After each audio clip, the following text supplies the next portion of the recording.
Good MC दोस्तों, आप सभी का स्वागत करना चाहूंगा आज की इस खास विजय भव प्रोग्राम के अंदर। दोस्तों, मेरा नाम लोकेश साहू है और मैं इस जोन का रीजनल हेड हूं।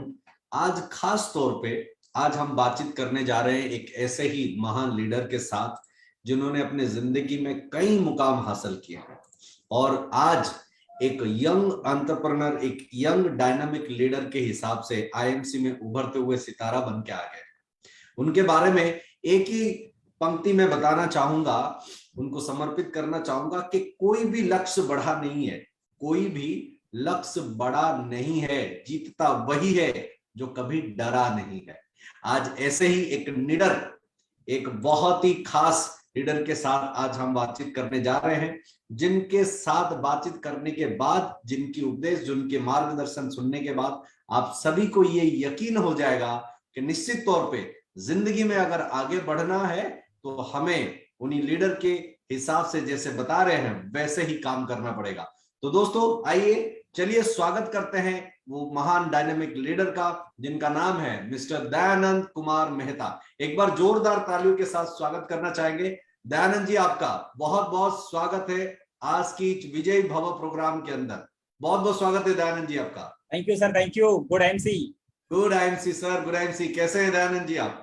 सर बहुत बढ़िया सर, बहुत बढ़िया। आप लोगों का आशीर्वाद है कि मुझे आईएमसी जैसा प्लेटफॉर्म मिला और आप सारे लीडर्स जो इतने कोऑपरेटिव हैं, काम करने में भी बहुत मजा आ रहा है। और मैं कहूँ तो कुल मिला के ना बहुत शानदार, वंडरफुल है ना। वंडरफुल, क्या बात है, बहुत बढ़िया बहुत बढ़िया। अच्छा दयानंद जी, आपके अगर मैं बिजनेस के बारे में दृष्टिकोण से अगर मैं आपके बारे में बात करूं तो आपने बहुत ही तेजी के साथ आईएमसी बिजनेस में आगे बढ़ रहे हैं, लोगों को प्रेरित कर रहे हैं।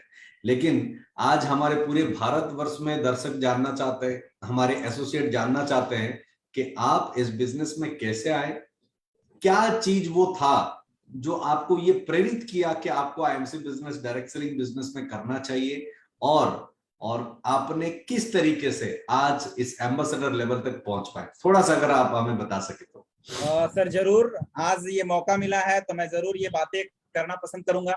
और मैं बताना भी चाहूंगा कि मैं जहां से आया हूं, मैं एक्चुअली एक किसान का बेटा हूं सर। और मैंने स्कूल लाइफ से ही बिजनेस को महत्व दिया। मुझे पता था कि मैं बहुत ज्यादा पढ़ लिख शायद नहीं पाऊंगा क्योंकि बैकग्राउंड बहुत अच्छी नहीं थी। राइट, हम लोग बिल्कुल कह सकते हैं गरीब परिवार से बिलोंग करते हैं और आप समझ सकते हैं कि गरीब परिवार में जीविका चलाना कितना टफ होता है। और उसके बाद एक अच्छी पढ़ाई का तो खैर उम्मीद ही नहीं कर सकते हैं। इसलिए मैं जब स्कूल लाइफ में था तो मैं 7th क्लास में था, उस समय से मैंने अपने जो पॉकेट मनी में रुपया 2 रुपया मिला करते थे ना, इसको मैंने बजट किया और वहां से मैंने बिजनेस शुरू किया था। एक छोटे से किराने का दुकान, छोटे से किराने का दुकान उस समय नहीं कहेंगे, छोटा सा किराना का आइटम शुरू किया था।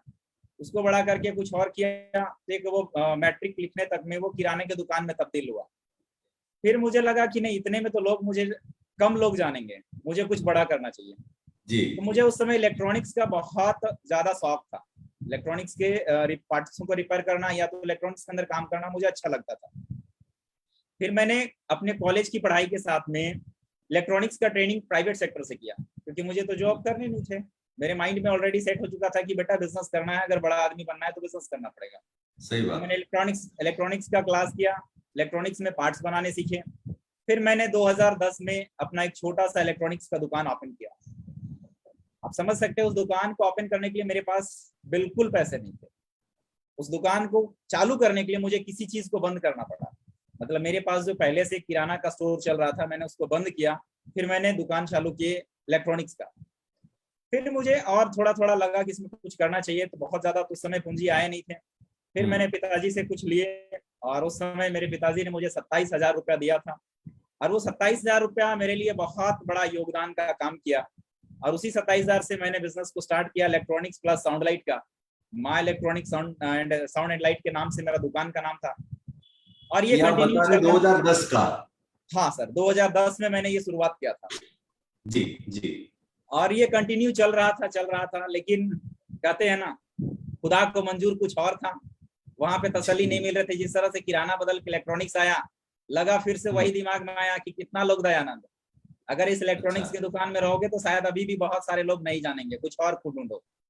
फिर मैंने उस समय सर जो समझ में आया, मतलब ये नहीं कहते हैं कि मैं तलाश में नहीं था, मैं अच्छी चीजों का तलाश में हमेशा रहा। तो उस समय मुझे LIC समझ में आया, तो मैंने थोड़े दिन LIC का भी काम किया और वो भी मेरा काफी अच्छा बिजनेस चला। लेकिन उसके अंदर भी बहुत सारा, मैं एक्चुअली क्या है कि लोगों को भी बिजनेस दे सकूं ऐसा कुछ प्लान कर रहा था। तो मैंने LIC को एज ए एडवाइजर ज्वाइन किया। तो एडवाइजर मैं तो किसी को बना नहीं सकता था, तो मुझे कहीं ना कहीं वहां पे एक घुटन सी महसूस हो रही थी, मैं और भी कुछ बेहतर का तलाश कर रहा था। इसी बीच मैं एक दुकान में ही था, तो सागर गुप्ता जी मेरे करंट अपलाइन हुआ करते हैं, वो मुझे फोन किए। वो कभी आए मिले थे, तो उनका नंबर, मेरा नंबर उनके पास था। वो फोन किए तो धर्मेंद्र चौधरी सर रांची आए हुए थे, वो बुलाया, दयानंद जी आ जाइए यहाँ पे। और एक्चुअली उस दिन मेरे घर से मेरी माताजी और मेरे फैमिली वाले देवघर जा रहे थे, तो मैं स्टेशन के अंदर ही था, है ना। स्टेशन उनको मैं छोड़ने गया हुआ था, तो मेरे लिए और नजदीक हुआ, क्योंकि वो होटल एकॉर्ड बुलाए हुए थे मुझे। मैं बोला ठीक है भाई, आते हैं 5 मिनट में। उनको भी हैरानी हुई कि ये बंदा 5 मिनट में कैसे आएगा, रहता नगड़ी में है, 5 मिनट में कैसे आ सकता। तो मैं 5 मिनट में आया, धर्मेंद्र सर से मिला, काफी अच्छा लगा। लेकिन कहते हैं ना कि 150-200 रुपया का तुलसी बेच के लाखों रुपया का सपना दिखाना, मुझे लग रहा था कि ये मुझे मामू बना रहे, नहीं करना चाहिए था, है ना, नहीं करना चाहिए, ऐसा मुझे लग रहा था। मुझे लग रहा था क्योंकि उस समय तक मेरे पास इलेक्ट्रॉनिक्स के अंदर काफी सारे कुछ, मतलब एक मेरा शॉप जो है वो मैंने 27,000 और मतलब मैंने कुल मिला के 50,000 रुपए से जो दुकान को स्टार्ट किया था, उसको कहीं ना कहीं मैं 10 से 15 लाख में तब्दील कर चुका था जी। तो अपने अंदर एक छोटा सा ईगो टाइप का चीज आ गया था कि नहीं, ये 150-100 रुपए का प्रोडक्ट से लाखों रुपया नहीं कमाया जा सकता। तो मैंने वहां पे बहुत ज्यादा ध्यान नहीं दिया, बिल्कुल ना के बराबर। ये बात थी 2015 की। फिर मैंने उनको कहा कि भाई आपको अगर कुछ चाहिए ले लो। तो उन्होंने कहा 25 रुपया की ज्वाइनिंग आती है, 25 रुपया, आपका आधार कार्ड, आपका बैंक डिटेल, आपका पेन डिटेल ये दे दो। मैंने कहा ये ले लो, लेकिन 25 नहीं दूंगा। उन्होंने कहा भाई 25 ज्वाइनिंग के हैं, ये इसके किट आते हैं, ये तो देना पड़ेगा। बोलो ये आप लगा दो। सच्चाई ये है, मैंने उस दिन उनको 25 नहीं दिया था। वो 25 मेरे अपलाइन मिस्टर सागर कुमार गुप्ता, है ना, जिनकी बदौलत मैं इस बिजनेस में आया, उन्होंने मुझे ज्वाइन कराया। लेकिन मैं 1 साल तक बिल्कुल हिडन रहा, क्योंकि समझ में नहीं आ रहा था कि मैं IMC में कुछ कर सकता हूँ। तब इसी बीच जब उन्होंने अपना काम को शुरू रखा, क्योंकि उन्होंने मेरे जैसे कई एक लोगों को अप्रोच किए होंगे, तो वो अपना काम कंटिन्यू रखे और बीच बीच में मिलना जुलना, कुछ प्रोडक्ट्स के बारे में भेजना, क्योंकि हम लोग भी जब किसी को ज्वाइन कराते हैं तो अपना इन्फॉर्मेशन उन तक पहुंचाते रहते हैं। बस मैंने 1 साल काम नहीं किया, कोई बात नहीं, लेकिन उन्होंने मुझसे कभी भी कनेक्टिविटी कट नहीं किया। वो हमेशा मेरे साथ कनेक्ट रहे, हमेशा मुझे कुछ ना कुछ भेजते रहे। और कुछ समय के बीच में उन्होंने मुझे एक तुलसी दी है, और उस तुलसी को मैंने अपने दुकान में रखा। दुकान में रखा तो दुकान जो था वो रेंटेड था, तो हम लोग वहां पे पानी का बोतल भर के लाते थे। अब दुकान के अंदर कोई भी आए तो उनको तो पानी पूछना या तो पानी देना, ये हमारा स्वभाव ही है।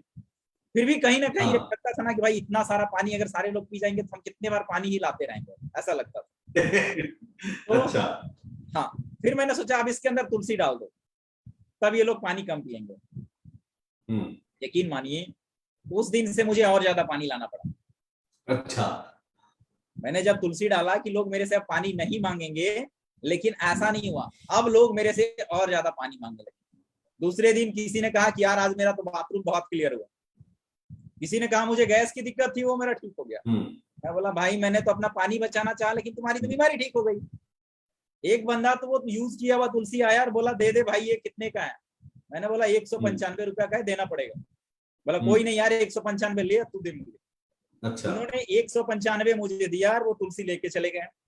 इतना दिन तक फोन आता था उधर से, इतना दिन तक फोन आता था सागर जी के तरफ से, लेकिन अब फोन गया मेरा उनके पास। अच्छा। मैंने उनको कहा कि भाई ये तुलसी 2-4 पीस ला दे, क्योंकि एक जो आपने दिया था वो तो बिक गया, और वो भी यूज करके 195, तो पैकेट रहेंगे तब तो और आसानी से 195 में बिकना है। फिर मैंने ये सिलसिला 1 साल का रहा। 1 साल में मैंने थोड़े थोड़े करके काम को शुरू किया, और जब मैंने काम को शुरू किया तो उसी महीने मैंने इस बिजनेस के अंदर सुपरस्टार का जो लेवल होता है वो लिया। समझ में आ गए, थोड़े से पैसे आए, है ना, थोड़े से पैसे आए तो लगा कि कुछ करना चाहिए। फिर मैंने बिजनेस को तेज किया, और तेज किया दूसरे महीने मैंने लिया बिजनेस के अंदर गोल्ड स्टार। गोल्ड स्टार का जब लेवल लिया तो और मजा आया, क्योंकि गोल्ड स्टार का लेवल लेने के बाद मेरे पास लगभग 25-27 हजार रुपया का इंसेंटिव आ चुका था। मैं सोचा बॉस अच्छा। अगर इतना पैसा आ सकता है तो और भी कुछ बड़ा हो सकता है। मैंने अब प्लान शुरू किया और प्लान शुरू करने तो के जो बाद है मैंने, शेर के मुंह में खून लग चुका था, हाँ, गोल्ड शेर स्टार के मुंह में बनकर। खून लग चुका था। फिर हाँ जी। समझो मैंने प्लान शुरू किया, 1 महीना 2 महीना मुझे लगे। इस तरह से करते हाँ, करते मैंने जब अपने आप को एक्टिवली वर्क करना शुरू किया तो 10 महीने लगे थे मुझे चेयरमैन बनने में। क्या और 10 बात। महीने में मैं जब चेयरमैन बना सर, तो मेरे पास जो इंसेंटिव आई वो था, मेरा इंसेंटिव 1,25,000 या 1,26,000 समथिंग, 1,26,500 कुछ रुपए के थे। मैं सोचा जी। बॉस ये कहाँ, कल तक मेरे पास इंसेंटिव थे 25-26 हजार, अब 1 लाख इसमें जुड़ चुका है। हाँ, बर्दाश्त नहीं हुआ। उस समय तक बहुत अच्छा अपना मतलब काम चलने लगा। मैं सीधा भागा ये भागा कौन गया। से साल के, 2016-17 की बात कर रहे हैं? हाँ, ये 2017 की बात रही सर। 2017 की, अच्छा। हाँ 16-17, 15 हाँ से 17 एक की साल बात। आप गैप लिए, फिर 16 से काम शुरू किए, 10 महीने के बाद आप चेयरमैन बने। जी, तब मैंने भागा भागा सीधा गया मारुति के शोरूम पे। अच्छा। घर पे किसी को कुछ नहीं बताया। हम्म। 5 तारीख तक पेमेंट आ जाते हैं, 6 तारीख का दिन था, मैंने सीधा भागा भागा गया। और वैसे भी दुर्गा पूजा का समय चल रहा था, अक्टूबर का महीना था। जी। मैं बोला भाई मुझे गाड़ी चाहिए। हम्म। कौन सी गाड़ी चाहिए? मैंने उस समय, मुझे वो लंबी वाली स्विफ्ट डिजायर बहुत पसंद थी। मैंने बोला मुझे यही वाली गाड़ी चाहिए। बोले कौन सा मॉडल लेगा? मैं बोला सबसे टॉप, क्योंकि उससे नीचे अब नहीं बर्दाश्त होगा। अच्छा। फिर उन्होंने मुझे मारुति की स्विफ्ट डिजायर ZDI दिखाया। मैंने गाड़ी परचेज की। मैंने वहीं से बैंक में फोन किया कि मैडम मुझे गाड़ी लेना है, तो ब्रांच से भी ऑफर मिल गया तुरंत, ले लो, मना किसने किया। मैडम DO, क्योंकि फाइनेंस तो कराना पड़ेगा, क्योंकि मेरे पास तो 1 लाख है। हाँ। बाकी के पैसे तो चाहिए ना। हाँ। तो फिर मैंने फोन किया, मैडम बोली ठीक है कोटेशन आप भेजो, मैं यहाँ से आपको DO भेजती हूँ। और सेम डे, यकीन मानिए, पता नहीं ऊपर वाले ने भी मेरा बहुत साथ दिया, और सिस्टम तो हमारे साथ है ही। सिस्टम से तो मैं इतना खुश हूँ जिसको मैं बयान नहीं कर सकता हूँ सर। 1% का डाउट कहीं पे नहीं है। कहते हैं ना, अगर अपने खुद के सांस में डाउट हो सकता है बट सिस्टम में डाउट नहीं है, वैसे ही मैंने सिस्टम के अंदर विश्वास करके काम शुरू किया। क्योंकि जब 1,10,000 1,25,000 आ चुके हैं तो बाकी के इंस्टॉलमेंट भरने के लिए भी 9 लाख रुपए आ जाएंगे। फिर मैंने वो गाड़ी परचेज किया, 12,500 रुपए का इंस्टॉलमेंट आया। मजे में काम को शुरू किया सर, और बहुत मजा आया। बहुत सारे लाइफलाइन जुड़े जिन्होंने बिजनेस को क्विट भी किया। लेकिन ये जो आने की जर्नी थी ना, वो बहुत ही मजेदार रहा, क्योंकि एक एक पल हम सोच नहीं सकते थे।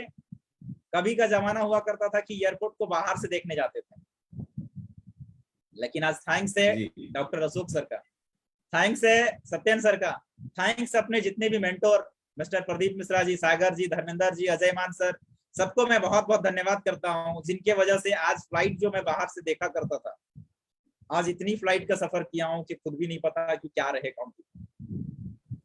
ठीक है, ये जर्नी कुल मिला के सर मैं तो कहूंगा कि ये मेरी आने की जर्नी। अभी और भी आपसे बहुत सारे कुछ बात करने हैं, मजा आएगा। और आज अचीवमेंट्स बढ़ता जा रहा है दिन ब दिन, अभी आगे के अचीवमेंट्स को भी हम लोग और देखेंगे। तो ये मैंने जब शुरुआत किया तो मेरा वो एक तुलसी जो मुझे इलेक्ट्रॉनिक्स के दुकान में मिले, जिसको लोगों ने जब यूज करने के बाद भी लोगों ने परचेज कर लिया, तो मुझे विश्वास बढ़ गया कि भाई अगर यूज किया हुआ प्रोडक्ट बिकता है तो काम शुरू करना चाहिए। लेकिन परेशानी कहते हैं ना, किसको नहीं आती।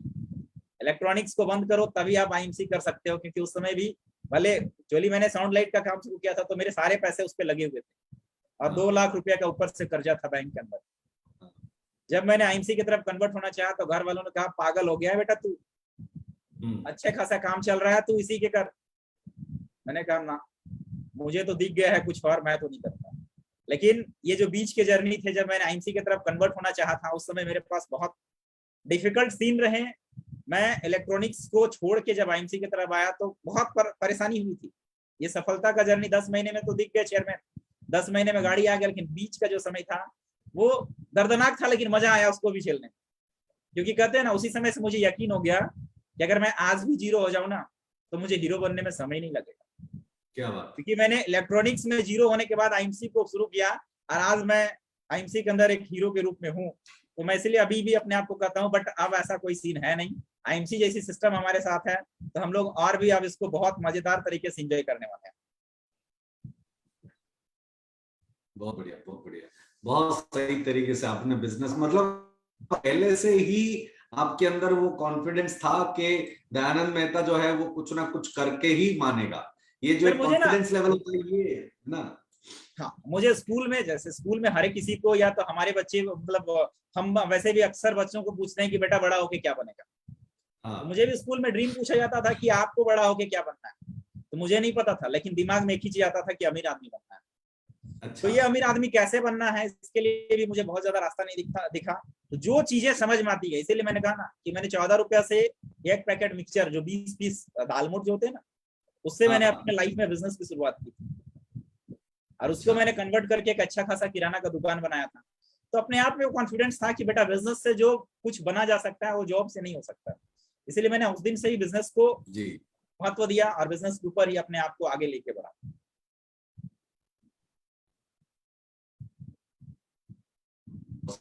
मतलब पहले से ही हम लोगों ने आपने प्लानिंग करके रखा कि मुझे ये करना है, बचपन से एक ड्रीम लेके रखा और फिर उसी चीज के ऊपर लग गए पूरा। भले ही आपकी लाइफ में थोड़ा बहुत चेंजेस आए, चाहे वो दाल मुड़ी का मिक्सचर का बिजनेस हो, इलेक्ट्रॉनिक्स का बिजनेस हो, लेकिन बिजनेस करना है ये मेंटालिटी था आपके पास। और बिल्कुल खास सर, तौर पे बिल्कुल। आज के डेट में जो युवा पीढ़ी को देखे ना, तो पढ़ लिख के कहीं से एक अच्छा नौकरी मिल जाए, ये विचारधाराएं होते हैं। बट जी आपका ऐसा नहीं था, आप बिजनेस करना चाहते थे और बिजनेस लाइन पे रहे और बहुत अच्छी तरीके से बिजनेस को बिल्डअप कर रहे। लेकिन सर एक चीज मैं आपको चाहूंगा, क्योंकि आपके पास बिजनेस का अनुभव है और आपने एकदम ग्रास रूट लेवल से बिजनेस को शुरू किया है और उसको 15 लाख के कैपिटल टर्नओवर तक भी लेके गए। तो आज जो लोग डायरेक्ट सेलिंग के बिजनेस पे डरते हैं, वो कहते हैं कि यार डायरेक्ट सेलिंग बिजनेस लोगों को जोड़ने का बिजनेस है, लोगों को टोपी पहनाने का बिजनेस है, इस तरीके का जो एक नेगेटिव माइंडसेट होता है, एक डर बैठा रहता है जो ट्रेडिशनल मार्केट में बिजनेस करते हैं या डायरेक्ट सेलिंग बिजनेस को इतना ट्रस्ट नहीं कर पाता है, बिलीव नहीं कर पाता है, उनके लिए आप क्या कहना चाहेंगे? सर, मैं तो पहले, सबसे पहले सारे यूथ को, जितने भी हमारे फ्रेंड्स यूथ, या तो जितने भी हमारे नए बिजनेस एसोसिएट आज मुझे सुन रहे हैं, देख रहे हैं, मैं उनसे यही कहना पसंद करूंगा कि भाई, हम लोगों ने बिजनेस को सिर्फ सुना है। जैसे लोग कहते हैं ना कि आईएमसी, हाँ आईएमसी को जानते हैं, बहुत सारी एमएलएम कंपनी को जानते हैं। मैं उनसे एक ही सवाल करता हूँ, भाई आप शाहरुख खान को जानते होंगे, सलमान खान को जानते होंगे, अमिताभ बच्चन को जानते होंगे, अजय देवगन को भी जानते होंगे, इनमें से सारे एक्टर्स को जानते होंगे, लेकिन आप मुझे बताओ कि किसी की कमर का साइज क्या पता है? बोलते नहीं। फिर जानते क्या हो? किसी की डेट ऑफ बर्थ पता है? गूगल करके डेट ऑफ बर्थ निकाल लेते हैं, समझ में आ जाता है, लेकिन उनके बारे में कोई भी बेसिक जानकारी उनके पास नहीं होती। और जब तक हमारे पास चीजों की बेसिक जानकारी नहीं होगी, तब तक हम उसके बारे में बेहतर तरीके से जानकारी नहीं पाते। लोग हवाई सुने हुए बातों के अंदर आज उड़ते हैं, जैसे मैंने भी 1 साल लगाया इस बात को बेहतरीन तरीके से समझने में सर। तो जब मेरे जैसे आदमी को 1 साल लग सकता है इस चीज को समझने में कि इसकी गहराई में जब तक नहीं जाएंगे, तब तक इससे हम क्या कमा सकते हैं, क्या कर सकते हैं, लोगों को पता नहीं चलता। उनको बस यही लगता है कि आईएमसी का लोगो है और आईएमसी प्रोडक्ट बेचती है, यहाँ पे लोग आते हैं प्रोडक्ट बेचते हैं, लेकिन उनको नहीं पता कि नेटवर्क इंडस्ट्री के अंदर जो मल्टीप्लीकेशन है, इस चीज को जिस दिन लोग समझ जाएंगे, उस दिन से दुनिया का कोई और बिजनेस करना पसंद नहीं करेंगे। लेकिन जब तक लोगों को मल्टीप्लीकेशन का पावर पता ना हो, तब तक वो भटकते रहेंगे सर। क्योंकि मेरा जो पहला महीना एक इंसेंटिव आया था 1050 रुपया, मेरे लिए नेगेटिविटी का सबसे बड़ा रीजन ये भी रहा था कि थोड़े बहुत जो भी होता है ना, जब किसी की आईडी लगती है तो अपलाइन उसके नीचे टीम वगैरह तैयार करना शुरू करते हैं। तो मेरे साथ भी वो 1050 रुपया का इंसेंटिव बना था। और 1050 रुपया का जब 1 महीना काम करने के बाद इंसेंटिव बने, तो आप समझिए कितनी बड़ी नेगेटिविटी आई। तो मैंने भी बोला भाई ये काम नहीं हो सकता। फिर मैंने जब उनका इंसेंटिव देखा कि उनका इंसेंटिव, मैंने जब 1 साल इनएक्टिव पीरियड में रहा तो उनके पास इंसेंटिव लाखों में आ गए। फिर मुझे समझ में आया कि कुछ तो है ऐसा जो मुझे नहीं पता है। उसी तरीके से आज जितने यूथ नेटवर्क इंडस्ट्री के बारे में जानते हैं, बस वो नेटवर्क इंडस्ट्री को ऊपर से जानते हैं। मेरे दोस्त, मैं आप लोगों से कहना पसंद करूंगा कि एक बार नेटवर्क इंडस्ट्री के तह में जाकर देखिए, उस दिन से यकीन मानिए कोई भी दूसरा बिजनेस आप करना पसंद नहीं करेंगे। क्योंकि जिस दिन आपने नेटवर्क इंडस्ट्री के तह पे गया, उस दिन से इसके अलावा आपको दूसरा कोई दुनिया नहीं समझ में आएगा। हमने भी कई एक बार, आपने तो मेरी जर्नी के अंदर देखा कि मैंने किराना का दुकान, इलेक्ट्रॉनिक्स, एलआईसी, जीआईसी, ये सब कुछ किया, बट आज मैं सिंगल आईएमसी करता हूं। मैं प्राउड फील करता हूं। और आज मैंने इसी बिजनेस से बहुत कुछ अचीव किया। मैंने आज पहले 10 महीने में तो डिजायर लिया था, अभी मैंने जो एक्सयूवी लिया है उसका 1 साल होने को है अगस्त के महीने, मैंने अभी दूसरी गाड़ी ली। इसी से मैंने और भी बहुत सारे अचीवमेंट्स किया। तो मेरे दोस्त, आज अगर यूथ आप प्राइमरी दे रहे हो जॉब को, करो, ट्राई करो, कोई दिक्कत नहीं है। लेकिन इस बीच जो आपके पास खाली समय है, उस समय में नेटवर्क इंडस्ट्री करो ना मेरे भाई, क्या जाता है। आपके पास जो खाली समय है उस दिन नेटवर्क इंडस्ट्री करो, जब आपकी जॉब लग जाए, अगर आपको लगे कि आपको जॉब ही करना है तो आप जॉब करिए, किसने रोका है आपको? कंपनी तो आपको जॉब करने से मना नहीं कर रही है। आप यहाँ से भी पैसा कमा सकते हैं, वहां से भी कमा सकते हैं। लगे कि आपके पास ज्यादा है तो किसी ट्रस्ट में दान कर दीजिए। बट सारे यूथ्स आज जो आप नौकरी के चक्कर में परेशान है, मैं आपसे रिक्वेस्ट करूंगा मेरे भाई, एक बार बेहतरीन तरीके से नेटवर्क इंडस्ट्री को समझिए, बहुत मजा आएगा जिंदगी जीने। हर सपने पूरे होते हैं नेटवर्क इंडस्ट्री के अंदर। ये सिर्फ जो आप तक आज तक पहुंचे होंगे वो आपको सपना नहीं दिखाए, भले आपको जिसने प्लान दिखाने आया वो साइकिल में आया होगा। आप इस चीज से बहुत ज्यादा नेगेटिव ना हो। आप, बहुत से लोग कहते हैं भी है सर, क्या आया है BMW का सपना दिखाने, यार खुद तो साइकिल में आया है। हमारे स्कूल में वही कहावत आपको याद रखना पड़ेगा कि गुरु गुरु ही रह जाते हैं और चेला चीनी बन के निकल जाता है। तो आपको ये चीजें नेटवर्क इंडस्ट्री के अंदर भी देखना पड़ेगा। अगर आपके अंदर काबिलियत है और आपके अंदर नहीं भी है तो 4-6 धुरंधर लेके आ जाइए जिसके पास काबिलियत है। आप नेटवर्क इंडस्ट्री के अंदर एक सफल योद्धा बन जाएंगे और आप वो इतिहास लिखेंगे जिसका किसी ने कल्पना भी नहीं किया होगा। तो मेरे भाई, रिक्वेस्ट रहेगा सारे यूथ, आज आप नौकरी के चक्कर में भाग रहे हो, एक बार नेटवर्क इंडस्ट्री के अंदर जाके देखो, उस दिन के बाद से जॉब का सपना भूल जाओ।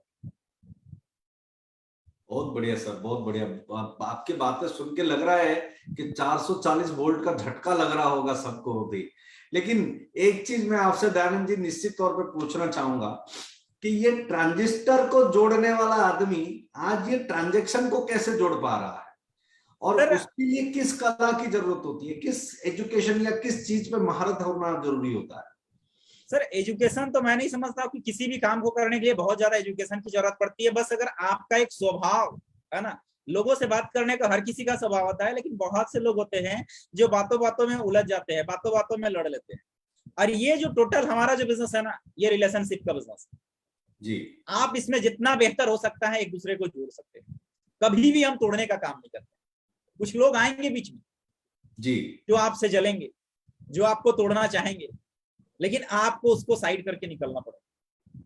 नेटवर्क इंडस्ट्री नहीं, बाकी दुनिया का हर जगह आप जाएंगे तो कुछ लोग नेगेटिव मिलेंगे, कुछ लोग परेशान होंगे। मैंने शुरू से ही जोड़ने वाला ही काम किया। मैंने जब 14 रुपया को जोड़ के 1 लाख रुपए के आसपास ले गया तो उसको मैंने सेल आउट किया।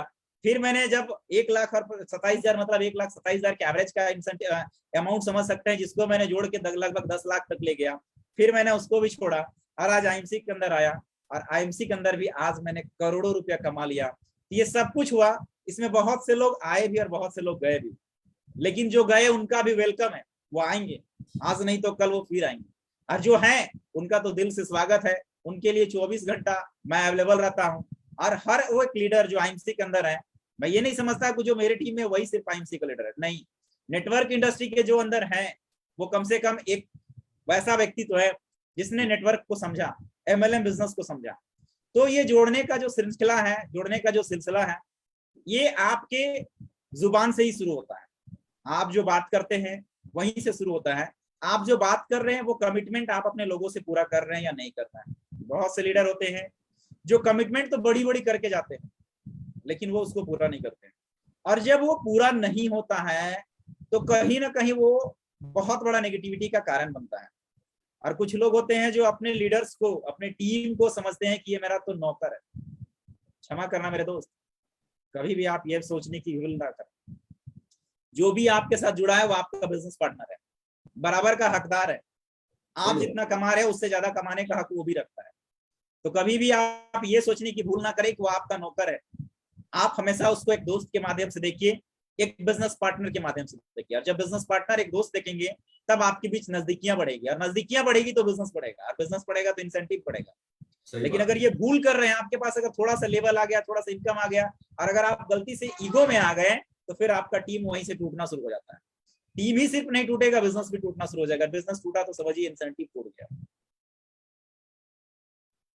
सही बात है, सही बात है। मतलब अपने को हमेशा अपने टीममेट को जो है बिजनेस पार्टनर के लहजे से देखना पड़ेगा, और उनको मतलब आप सिंपल भाषा में बताएं कि चाहे वो किसी भी जाति वर्ग का हो, कितना भी पढ़ा लिखा हो, अगर वो आपका डाउनलाइन है, आपके टीम मेंबर है, तो वो इक्वल रेस्पेक्ट का हकदार होता है, उसको उतना रेस्पेक्ट मिलना ही चाहिए। तभी जाकर के वो टीम के अंदर बॉन्डिंग बन पाएगा और वो टीम मजबूती के साथ बिजनेस को बिल्टअप कर पाएगा। बहुत सही बात दयानंद जी, बहुत सही बात आपने बता रहे। लेकिन टीम को बिल्टअप करने के लिए आपने अभी एक छोटा सा चीज जिक्र किया कि आपके टीम के अंदर 4-5 और धुरंधर मिल जाए। तो ये जो 4-5 धुरंधर है उसको बनाने के लिए, या ऐसे यूं कहे कि अपने टीम के अंदर और लीडर बनाने के लिए क्या कुछ करना पड़ेगा, या कौन से ऐसे बेसिक स्टेप होते हैं जिससे कोई भी डायरेक्ट सेलर अपने टीम के अंदर जो है बहुत ही एक्टिव और एनर्जेटिक लीडर बना सकता है? सर इसके ऊपर मैं यही कहना पसंद करूंगा कि कंपनियां भी हमें कंसिस्टेंसी का ऑफर देती है, और वो लगातार होता है 3 महीना 4 महीने के लिए। उसकी भी अगर हम 3 महीने में 1 महीना गैप कर लेते हैं तो हमें कंसिस्टेंसी का ऑफर नहीं मिलता। और हम बिजनेस एसोसिएट जन्म जन्म के लिए जुड़े हैं, और हम लोग यहाँ पे 2 दिन फील्ड में जाते हैं और रिजल्ट का निष्कर्ष ढूंढने लगते हैं। तो सबसे पहले तो मैं सारे लीडर्स को, सारे बिजनेस पार्टनर को यही कहना पसंद करूंगा कि दोस्त, अगर आप बिजनेस में आए हैं तो जिस तरह से आप नौकरी में जाते हैं तो हर वो काम छोड़ के अपने काम के लिए निकलते, उसी तरीके से जब आप बिजनेस के अंदर आए हैं ना, तो अपना 100% बिजनेस को देना शुरू करिए। भले क्यों ना आप 2 घंटा का काम कर रहे हो, लेकिन हर दिन होने चाहिए। वो 2 घंटा आपको पूरे के पूरे 30 दिन देना पड़ेगा। सर मैंने भी ऐसा ही किया। मैं जब बिजनेस के अंदर आया, जिस दिन से मुझे बिजनेस समझ में आए, मैंने अपना इलेक्ट्रॉनिक्स का शॉप पूरे इन्वेस्टमेंट के साथ क्लोज किया था। सर आज भी अगर यकीन ना आया तो आप कभी भी, है ना, वैसे भी झारखंड आते हैं, मैं आपको दिखाऊंगा भी, जहां पे जरूरत नहीं थी वहां पे भी पंखे निकल के लग गए। क्यों? क्योंकि मैंने उस समय, मैंने जब बिजनेस को शुरू किया था उस समय गर्मी का महीना था, मई जून का महीना था। तो मैंने जब उस समय बहुत सारे पंखे वगैरह डाले थे, स्टॉक में मंगाया था कि सेल आउट करूंगा।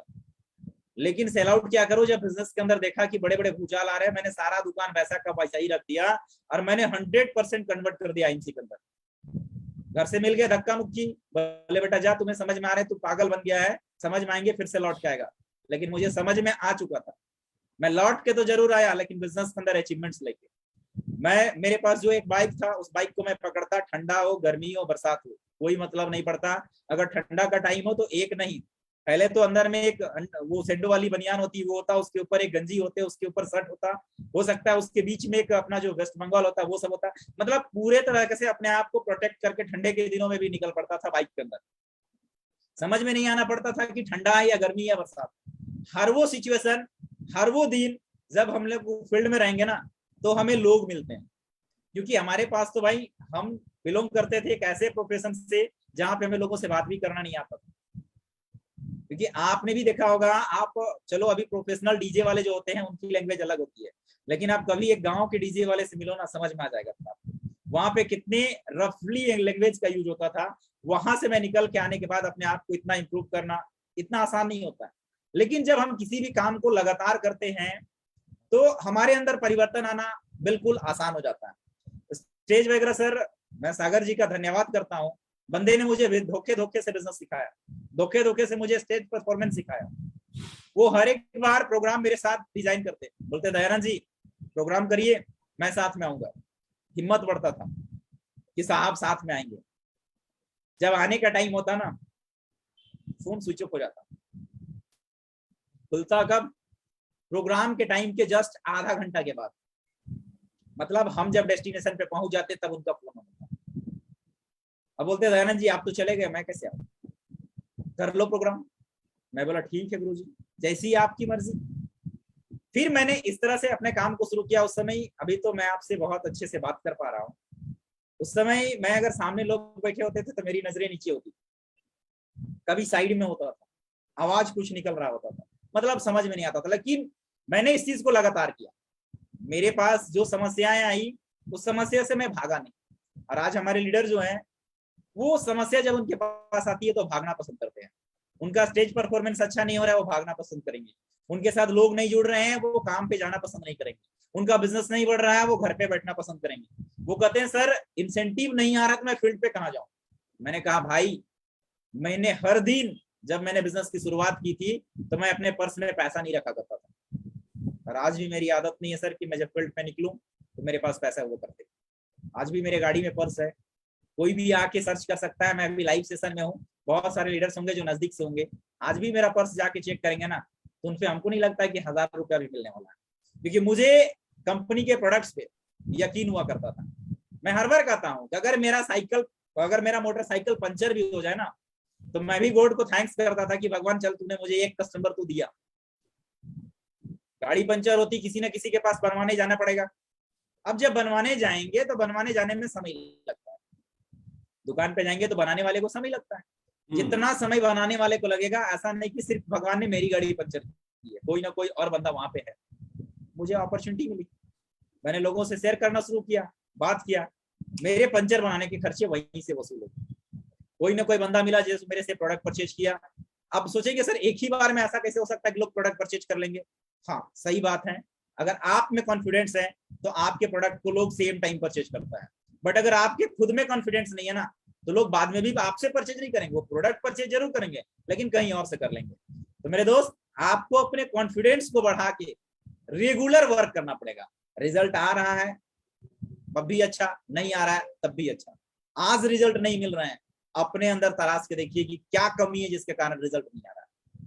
मैं हर बार कहता हूं, मैंने तो हर बार जब भी मैं फील्ड में जाता हूं तो मैं अगर बहुत बार अभी भी कभी कभी होता है कि मैं फील्ड में गया, किसी मीटिंग में गया, लोग कम आए, मैं आज भी अगर 2 लोग भी है ना तब भी अपना 100% दे आता हूँ। मुझे ये नहीं फर्क पड़ता कि 2 ही लोग क्यों आए, मैंने अपना तेल लगा गया, मैं अपना समय लगा गया, 2 लोग आए हैं, अब तो जैसे तैसे लोग निकल जाएंगे ना। 2 लोग भी आए हैं तब भी उनका जो टाइम 3 से 4 घंटा मुझे लेना है, मैं 3 से 4 घंटा लूंगा, और मुझे खुशी होती है कि मैं 2 लोगों को बेहतर तरीके से समझा पाऊंगा। और मजा भी आता है। ये 2 लोग के अंदर वो पता नहीं अगर पूरा भीड़ होता तो कितने लोग मेरे साथ एक्टिवली काम करते हैं, लेकिन जितने प्रोग्राम के अंदर 1-2 लोग मिलते हैं ना वो आने वाले समय में एक्टिवली वर्क करते हैं। तो हर वो सिचुएशन के दिन हमें सर फील्ड में जाना, मतलब अगर एक लीडर चाहता है कि मुझे एक लीडर बनना है, अचीवर्स बनना है, विजेता बनना है, तो उनको कंसिस्टेंसी के ऊपर वर्क करना पड़ेगा। कंसिस्टेंसी ऑफर की बात नहीं कर रहा हूँ, लगातार फील्ड में जाने की बात कर रहा हूँ, लगातार प्रोडक्ट की डेमोन्स्ट्रेशन लोगों को दिखाने की बात कर रहा हूँ, लगातार अपने बिजनेस के अंदर खुद के अंदर इंप्रूवमेंट्स करने की बात कर रहा हूँ। सेमिनार्स जहां कहीं भी होता था सर कभी नहीं छूटते थे। मैंने कंपनी का पहला ट्रिप जब अचीव किया था तो बहुत दर्द हुए थे, क्योंकि मैं राजस्थान गया था और उस समय शुरुआत थे तो टिकट रेलवे ये सब से मतलब ही नहीं था, समझ में नहीं आता था।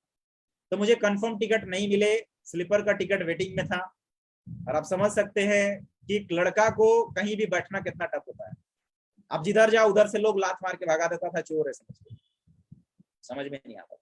रात में सोया, बीच में चादर डाल के ऊपर से एक बच्ची गिर गई, भगा दिए फिर लोग वहां से। ऐसे कई एक बार का परेशानी रहा, लेकिन हार तो मानना नहीं था। सिचुएशन कैसा भी रहे उसको झेल के आगे बढ़ना था। बीच के रास्ते में तो हमेशा कंकड़ पत्थर मिलते ही मिलते हैं, लेकिन मंजिल तो अपना है, ग्राउंड कर सकते हैं। तो बीच के रास्ते को देखते रहेंगे तो फिर फंसे रह जाते हैं। तो मेरे दोस्त, शुरुआत हर किसी का अलग अलग हो सकता है आपने आया, आपको बिजनेस में बहुत बड़ी अचीवमेंट्स मिल गई, नहीं मिली है, लगातार फील्ड में जाइए, लगातार अपने नॉलेज को आप करने का काम करिए। मैंने भी कई एक बार अपने अपलाइंस के साथ अलग अलग ट्रेनिंग्स को अटेंड किया, अभी भी हमेशा अपने ट्रेनिंग को ऑर्गेनाइज भी करता रहता हूँ, और अपने अपलाइन को भी इनवाइट करता रहता हूँ, और खुद भी जाके टीम में ट्रेनिंग करता रहता हूँ। तो आप भी अगर चाहते हैं अपनी टीम को स्ट्रॉन्ग करना तो सबसे पहले तो अपने टीम का ऑर्गेनाइजर जरूर बनिए। अपने टीम के अंदर मीटिंग ऑर्गेनाइज करिए। आप अपने अपलाइन को, कंपनी में बहुत सारे ट्रेनर्स हैं आज, उनको इन्वाइट करिए। जहां तक आपकी पॉसिबिलिटी है वहां तक आपको करना चाहिए, लेकिन फिर से वही बात ध्यान रखना पड़ेगा, कंसिस्टेंसी के ऊपर हमेशा आपको काम करना पड़ेगा। रोज फील्ड में जाना पड़ेगा, रोज लोगों से मिलना पड़ेगा, रोज प्लान शो करना पड़ेगा, रोज प्रोडक्ट दिखाने पड़ेंगे, तभी आप विजेता बन सकते हैं। हर जगह अलग अलग तरीके से काम होता है। जैसे हमारे यहाँ सर कैनोपी का काम थोड़ा कम होता है। मैं जहाँ पे हूँ, एक्चुअली मैं शहर से थोड़ा लगभग 20 किलोमीटर दूर हूँ, तो शहर से 20 किलोमीटर दूर होने के कारण कैनोपी एक्चुअली जहाँ पे क्राउड एरिया हो वहां पे लगाना ज्यादा बेहतर होता है। तो मैं जहाँ पे हूँ यहाँ पे मैं अपने लोगों को, या तो जो भी रूरल क्षेत्र से बिलोंग करते हैं, मैं उनको भी सजेशन करना पसंद करूंगा कि अगर आपको बिजनेस को स्टार्ट करने हैं तो 1-to-1 के ऊपर ज्यादा फोकस करिए। साथ में आपका गांव नजदीक नजदीक होता है तो हर गांव में टाइम को शेड्यूल करते हुए उस गांव में प्रोग्राम ऑर्गेनाइज करिए। हेल्थ हेल्थ अवेयरनेस का, आप स्वास्थ्य जागरूकता का प्रोग्राम ऑर्गेनाइज करिए, जहां से आपको छठ के लोग मिलते हैं, जहां से आप प्रोडक्ट सेल भी कर पाओगे, ब्रांच में आप बड़े मात्रा में प्रोडक्ट का सेल कर पाओगे। आप कुछ प्रोडक्ट्स के ऊपर फोकस करिए। जब भी आप किसी भी प्रोग्राम को ऑर्गेनाइज करते हैं ना, अगर गांव में जाते हैं, गांव में छोटा छोटा आप 1-to-1 कर रहे हैं या तो गांव का प्रोग्राम कर रहे हैं, आपने गांव के 10-20 लोगों को बैठा लिया प्रोग्राम कर रहे हैं, तो आप कुछ विशेष प्रोडक्ट के ऊपर काम करेंगे तो ज्यादा अच्छा होगा मेरे हिसाब से, जो मैंने आज तक किया है। मैं कभी भी अपने कंपनी का 300-350 जो प्रोडक्ट्स हैं उसको एक साथ नहीं डाल देता, क्योंकि मैंने देखा सर, ऐसा मैंने एक बार किया भी था, तो इसके अंदर लोगों को कहीं ना कहीं कंफ्यूजन आ जाता था कि किसको लूं, एक से बढ़कर एक प्रोडक्ट है, लूं तो किसको लूं, सब तो अपने जरूरत के हैं, तो लोग कहीं ना कहीं कंफ्यूज हो जाते थे। तो हमने इस चीज को छोटा करता गया और हमने 2 किट के ऊपर इसके ऊपर अभी काम करना शुरू किया। एक तो डिटॉक्सिफिकेशन के ऊपर काम करना शुरू किया, जिसमें हम प्रमोशन कर लेते हैं अपना एलोवेरा, हिमालयन बेरी, जीवन शक्ति रस, श्री तुलसी, ये 4 प्रोडक्ट का प्रमोशन करते हैं। इसका क्लोजिंग बहुत शानदार होता है। दूसरा, अगर एग्रीकल्चर के ऊपर जाते हैं तो सिर्फ एग्रो बूस्टर और एक्टिवेटर का काम करते हैं और इसकी भी बहुत शानदार क्लोजिंग होती है। यहीं पे अगर हम बहुत ज्यादा मिक्स कर देते थे तो कहीं ना कहीं हम फंस जाते थे, जो मेरा एक्सपीरियंस रहा। अलग अलग लोगों का अलग अलग एक्सपीरियंस हो सकता है, बट मैंने इन दिनों में ये चीज देखा। तो दोस्त, आप भी जो एक्सपीरियंस, देखिए ये बिजनेस है जिसमें हर दिन आपको नया नया ट्राई करना पड़ेगा। अगर आपका एक ए फॉर्मूला काम नहीं कर रहा है तो बी के ऊपर काम करिए, अगर बी नहीं काम कर रहा है तो आप सी के ऊपर काम करिए। अल्फाबेट के 26 लेटर आपके पास पड़े हुए हैं, आप हमेशा अपडेट कर सकते हैं। अपने अपलाइन के संपर्क में हमेशा रहिए। आप जिस फॉर्मूले के ऊपर भी काम करके आते हैं, रिजल्ट मिला तब भी अपलाइन से शेयर करिए, रिजल्ट नहीं मिला तब भी अपलाइन से शेयर करिए, क्योंकि वो अगर अपलाइन है तो जरूर उन्होंने हमसे ज्यादा जिंदगी देखी है बिजनेस का, जरूर उन्होंने हमसे ज्यादा कुछ सीखा है बिजनेस के अंदर, और जरूर उन्होंने कुछ हमसे ज्यादा झेला है बिजनेस के अंदर, तभी आज वो हमसे अपलाइन है। तो मैं हर एक लीडर को यही सजेस्ट करना पसंद करूंगा कि जब भी आप बिजनेस के शुरुआत में हैं, फॉर्मूला अलग अलग अपना सकते हैं। कैनोपी एक्टिविटी, अगर आप सिटीज के अंदर हैं तो आज के डेट में कैनोपी एक्टिविटी बहुत बेहतर है, बहुत बेहतर है।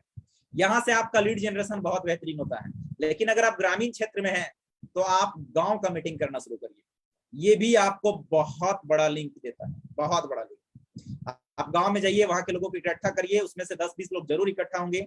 आप हेल्थ के बारे में उनको बताइए या तो एग्रीकल्चर के बारे में बताइए, वहां से लीड निकालिए, फिर वो अगले गांव का लिस्ट देंगे, सर आज इस गांव में कर दो, कल उस गांव में कर दो, कल उस गांव में कर दो, फिर आपके पास लिस्ट ही लिस्ट है। लेकिन जब लोग घर से निकलते नहीं है तो कल क्या करना है पता ही नहीं लगता। सही बात है। मतलब घर से निकल करके हमें गांव से शहर हो या गांव हो, लोगों के पास पहुंचना बहुत जरूरी है। तभी जाकर के चाहे वो हमारे प्रोडक्ट हो या बिजनेस का अपॉर्चुनिटी हो, उसको अच्छी तरीके से बता सकते हैं। और यही चीज जो है, जब हम उसी चीज को अपने टीम के अंदर डुप्लीकेट कराते हैं तो बिजनेस जो है ऑटोमेटिक बढ़ता जाता है ना।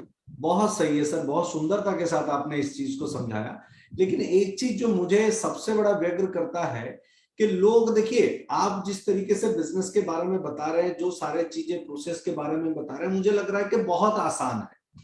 और इस चीज को बहुत सारे लोग जो हैं, हमारे खास तौर पे युवा पीढ़ी के जो लोग हैं, इसको बहुत आसानी से एक्सेप्ट करके इसमें बिल्ट ऑन कर सकते हैं।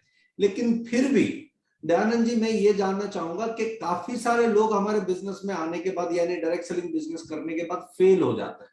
तो ऐसा कोई खास वजह है या ऐसा चीजें वो लोग करते हैं जिसके कारण वो फेल हो जाते हैं डायरेक्ट सेलिंग बिजनेस के अंदर? सर जरूर मैं इसके ऊपर थोड़ा बात करना पसंद करूंगा, क्योंकि देखिए जब हम खेतों के अंदर अनाज डालते हैं तो अनाज भी 100% अंकुरित नहीं होता, और जो अनाज अंकुरित नहीं होता है वो अनाज के अंदर कुछ ना कुछ खामियां होती है। अब हम अनाज को तो सुधार नहीं सकते थे, लेकिन अगर इंसान है तो हर इंसान के अंदर बहुत बड़ी काबिलियत जन्म से नहीं होती, लेकिन हर चीज को हम सीख सकते हैं। मैं जिस बैकग्राउंड से आया था, मैं अगर अपने आप को इम्प्रूव करना नहीं चाहता तो शायद मैं आज आपके बीच नहीं होता सर, आज इस सिस्टम में नहीं होता, इतनी बड़ी हमारी टीम नहीं होती और इतना बड़ा इंसेंटिव नहीं होता। लेकिन मैंने हर दिन, देखिए इंसान को पूरी दुनिया की गलती दिख जाती है लेकिन खुद की गलती नहीं दिखती। सही बात। और जब इंसान को खुद की गलती नहीं दिखती है ना, तो उसके सामने हार निश्चित है। लेकिन जिस इंसान को खुद की गलती दिख जाए मैं हमेशा जब फील्ड में जाता था तो अपने साथ समझिए अपना फोन को रिकॉर्ड मोड जो होता है ना उस टाइप से रखता था। फोन रिकॉर्ड मोड पे तो होते नहीं थे, लेकिन मैं जब कुछ बात किया तो समझ में आता था कि मैंने क्या गलती की, इसको अगले बार से सुधार लेते हैं।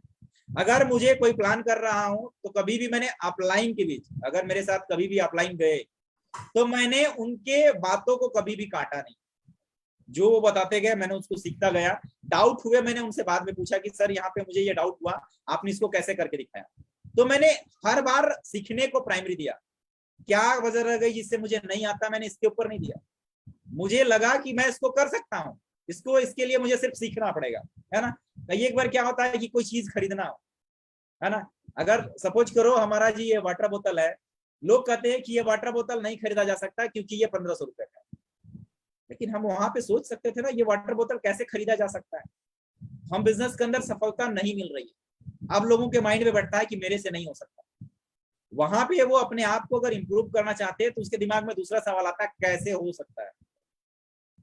और जब जब वो कैसे को प्राइमरी देंगे तब तक उनके पास जवाब भी आएगा। इसीलिए मैंने कहा कि जब भी आप फील्ड के अंदर जाते हैं तो रिस्पॉन्स जो भी हो, चाहे रिस्पॉन्स नेगेटिव हो चाहे रिस्पॉन्स पॉजिटिव हो, अपलाइन के साथ शेयर करें। और जब आप अपलाइन के साथ शेयर करेंगे ना तो आपको बताते हैं कि यहाँ पे इस तरह से गलती हो गई, आपको इसको ऐसे करना था। फिर अगले दिन से आप उसको सुधार के बेहतरीन तरीके से कर सकते हैं। तो जितने लीडर्स बिजनेस को ज्वाइन करते हैं और क्विट कर जाते हैं, मेरे भाई मैं आपको कहूंगा आपके पास जिस फील्ड में आप होंगे वहां का नॉलेज बहुत होगा, लेकिन जहां आप आए हैं वहां की जानकारी आपके पास होने का जरूरत है। आज लोगों को ईगो भी हो जाता है सर, अगर वो थोड़े ज्यादा पढ़े लिखे हैं तो उनको अपने आप में लगता है कि ये लड़का मुझे क्या सिखाएगा, इसके पास इससे तो ज्यादा एजुकेशन मेरे पास है। सही है मेरे दोस्त, किताबी नॉलेज आपके पास बहुत होंगे, लेकिन जिसने दर दर की ठोकरें खाई हो और जिसने फील्ड में जाके सीखा हो उसको हरा पाना संभव नहीं होता। किताब की ज्ञान सिर्फ और सिर्फ आपको डिग्रियां देंगी, नौकरियां देंगी, बहुत सारे काम भी देंगे। मैं वैसा नहीं कह रहा हूं कि किताब की ज्ञान बहुत बुरी होती है, नहीं, किताबें ज्ञान जरूरी है, लेकिन इसके साथ ही साथ आप जिस फील्ड में जा रहे हैं उस फील्ड का नॉलेज आपके पास बेहतरीन तरीके से होना चाहिए। और जब आप जिस फील्ड में हैं उस फील्ड का नॉलेज आपके पास होगा तो आप उस फील्ड के अंदर विजेता होंगे। अब नहीं है नॉलेज तो सीखना पड़ता है। आप सिखाने के लिए हो सकता है जो आपके टीम में जुड़ा है वो भी आपको सिखाएगा, जो आपके अपलाइन है वो भी आपको सिखाएंगे। बाकी कंपनी मैनेजमेंट में बहुत सारे लोग होते हैं जो आपको हमेशा सिखाते हैं। तो मैं यही कहूंगा जितने लोग बिजनेस में सफल नहीं हो पा रहे हैं, मेरे भाई आपको खुद को एक बार झांक के देखने की जरूरत है, और जो चीजें आप नहीं कर पा रहे हैं उसको सीखने की जरूरत है। अगर इंसान, आपने देखा होगा कुएं के अंदर जब एक रस्सी से आप पानी खींचते हैं, रस्सी और बाल्टी से, वो पत्थर होता है, रस्सी कितना नाजुक होता है, लेकिन वो लगातार जब अपने आप में चलना शुरू करता है तो उस पत्थर के अंदर भी निशान पड़ जाते हैं। तो हम और आप तो क्या चीज है, अगर हमने और आपने सीखना चाहा तो हर वो जगह हम जीत हासिल कर सकते हैं। लेकिन आपको अपने माइंडसेट में हार को एक्सेप्ट नहीं करना पड़ेगा, आपको जीतने के लिए हमेशा तैयार रहना पड़ेगा, सीखने के लिए हमेशा तैयार रहना पड़ेगा। तो सीख के सर हम हर वो जगह पे जीत सकते हैं सर। सही बात है, सीखना बहुत जरूरी है और हमारे बिजनेस में सीखना ही एकमात्र आधार है जो आपको बताता है कि आगे का रास्ता कैसे होगा। बहुत सही बताया दयानंद जी। एक चीज मैं जानना चाहूंगा कि अगर कोई नया व्यक्ति जिसको डायरेक्ट सेलिंग बिजनेस के बारे में कुछ पता ही ना हो, जो एकदम से नया हो इस इंडस्ट्री के लिए, वो अगर इस बिजनेस में आए तो उसको प्राथमिक चरण में किन सारे चीजों के ऊपर सीखने के प्रति ध्यान देना होगा ताकि वो आगे जल्दी से बिजनेस को बिल्डअप कर सके। थैंक यू सर, और ये सवाल भी बहुत बेहतरीन रहा, क्योंकि थैंक यू। आज ये गलतियां बहुत लीडर कर रहे हैं। आज लोग जितनी मेहनत एक व्यक्ति को बिजनेस के अंदर ज्वाइन कराने में करते हैं, हमने आज तक देखा है कि जब तक व्यक्ति का ज्वाइन नहीं हुआ है तब तक उसके पीछे लगे रहते हैं, लेकिन जब उसकी ज्वाइनिंग हो जाती है तो उसको पूरी तरह से भूल जाते हैं। अच्छा। तो मैं, और उनको ये लगता है कि अब तो इसकी ज्वाइनिंग हो गई, अब ये तो आसानी से काम करेगा, लेकिन अभी उसकी सिर्फ ज्वाइनिंग हुई है। और आपको पता हो कि जब किसी भी क्षेत्र में लोगों की ज्वाइनिंग होती है उसके बाद उसकी ट्रेनिंग होती है, और जब वो ट्रेनिंग कंप्लीट करते हैं तब उनको उसका पोजीशन दिया जाता है, जो भी पोजीशन वो जॉब करना चाहते हैं वहां पे पोजीशन दिया जाता है। तो इस बिजनेस के अंदर आप इतने हल्के में क्यों ले रहे हैं? क्योंकि आपको पैसा नहीं लगा इसकी वजह से। मेरे भाई, जिस व्यक्ति को आप ज्वाइन कराते हैं उस व्यक्ति का उस व्यक्ति के सपनों को पूरा करने का ड्रीम पहले तो आपके पास होना चाहिए। अगर आपने एक व्यक्ति को ज्वाइन कराया और ज्वाइन कराने के बाद आपने उसको प्रोडक्ट्स दिए इस्तेमाल करने के लिए, और आप उसको सिर्फ एक काम मत कराओ कि आज के बाद जाओ और तुम भी लोगों को ज्वाइन कराओ और प्रोडक्ट बेचो, ये काम नहीं करना। अभी आपने उसको ज्वाइन कराया, अब आपकी बारी बनती है कि आप कम से कम उसको कंपनी के 8 से 10 प्रोडक्ट के बारे में बेहतरीन जानकारी दो, जिसके बारे में वो बारूद बन सके।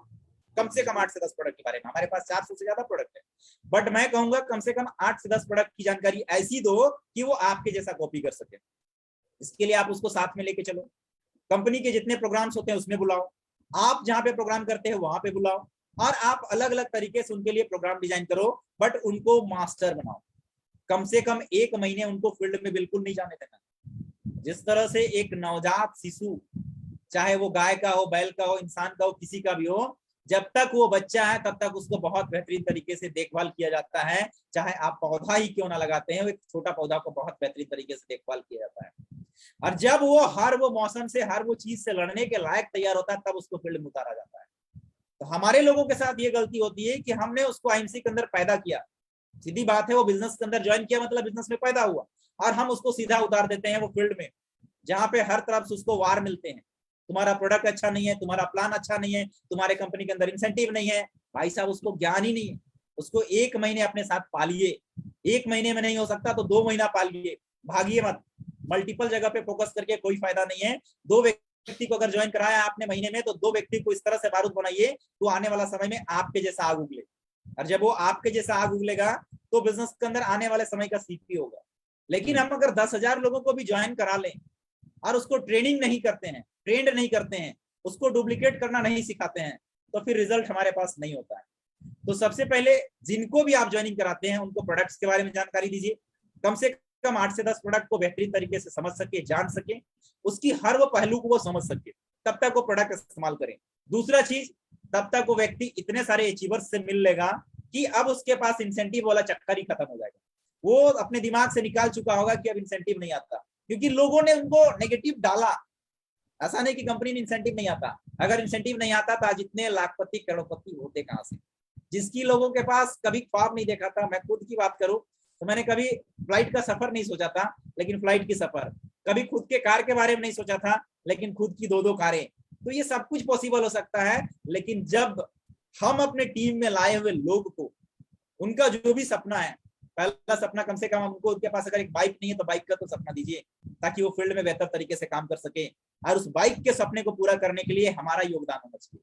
जिन्होंने उस व्यक्ति को लाया है, जिन्होंने उस नए नवजात शिशु को लाया है, उसका वो योगदान होना चाहिए कि ये बाइक का जो सपना है ना, वो उसका नहीं, हमारा है। और जिस दिन से वो सपना हमारा होगा, उस दिन से हम बेहतरीन तरीके से काम कर पाएंगे सर। लेकिन हम उनको ट्रेंड नहीं करते हैं और सीधा धकेल देते हैं फील्ड में, और फील्ड में वो एक बार उसके दिमाग में छप जाता है कि मेरे से नहीं हो पाता, फिर उसको चार्ज करने के लिए कहते हैं मीटिंग आ जाओ, आज ट्रेनिंग आ जाओ, अब नहीं हो पाता। जब एक बार व्यक्ति नेगेटिव हो जाता है ना, तो उसको बहुत, कहते हैं ना, जब बैटरी डिस्चार्ज हो जाता है तो उसको हाई वोल्टेज से चार्ज करना पड़ता है। अगर बैटरी नॉर्मल है, आप उसको रेगुलर चार्ज करें तो चलेगा, लेकिन जब एक बार डिस्चार्ज हो गया तो उसको हाई वोल्टेज से चार्ज करना पड़ेगा। अब आप उसको हाई वोल्टेज दे नहीं पाते हो, फिर वो आपके अनुसार दिखता है, अच्छा ये भी तो नहीं कर रहा है ना। तो लोग जब आपके साथ जुड़े तो आप उसको बेहतरीन तरीके से सबसे पहले ट्रेंड कीजिए, हर मामले में ट्रेंड करिए, कम से कम 10 प्रोडक्ट की जानकारी बेहतरीन दीजिए, बिजनेस प्लान का नॉलेज दीजिए, सिस्टम के बारे में बताइए, अपलाइन सपोर्ट के बारे में बताइए, कंपनी के बारे में जितनी बॉन्डिंग हो सकती है उतना बेहतरीन तरीके से जोड़ दीजिए। उसके बाद में देखिए आप हर वो मौसम में वो बंदा झेल लेगा जहां भी आप उसको उतार दीजिए। लेकिन आपने अगर उसको सही ट्रेनिंग नहीं दिया, गन पकड़ा दो, चलाने का नॉलेज ना हो, चलाएगा कैसे? सेम रीजन हमारे साथ भी होता है। बहुत से लोग जुड़ तो जाते हैं, कुछ भी नहीं बताया, तुलसी के बारे में नहीं बताया, एलोवेरा के बारे में नहीं बताया, बेरी के बारे में नहीं बताया, एग्रो बूस्टर के बारे में नहीं बताया, बिजनेस प्लान के बारे में नहीं बताया। अब उसको कोई भी बोल देगा कि मेरा अच्छा है, और थोड़ा बेहतर तरीके से बता दिया तो उसको समझ में आ जाएगा कि वही अच्छा होगा जी। ये सीन है सर। मतलब प्राथमिक चरण पे जो ट्रेनिंग होना चाहिए, जो प्रशिक्षण होना चाहिए, जो नॉलेज एक नए एसोसिएट के अंदर होना चाहिए, कहीं ना कहीं सारे लोग इस चीज को इम्प्लीमेंट नहीं कर पाते हैं, और जिसके कारण फिर आगे जाकर के जो लोग हैं वो डीमोरलाइज हो जाते हैं, चाहे वो मार्केट में लोगों के साथ मिलने के कारण हो, या मार्केट में लोगों का जो अलग प्रकार के ऑब्जेक्शंस आते हैं या प्रश्न आते हैं उसके कारण हो। जब हताहत हो जाते हैं तो निराश होकर के बिजनेस को छोड़ जाते हैं। इसीलिए हमें प्राथमिक चरण से ही जो एसोसिएट हमारे साथ जुड़ रहे हैं, जो लोग हमारे साथ जुड़ रहे हैं, उनको अच्छे से देखभाल करें, उनको इम्प्लीमेंट करें नॉलेज को, उनको बताए कैसे काम करना है।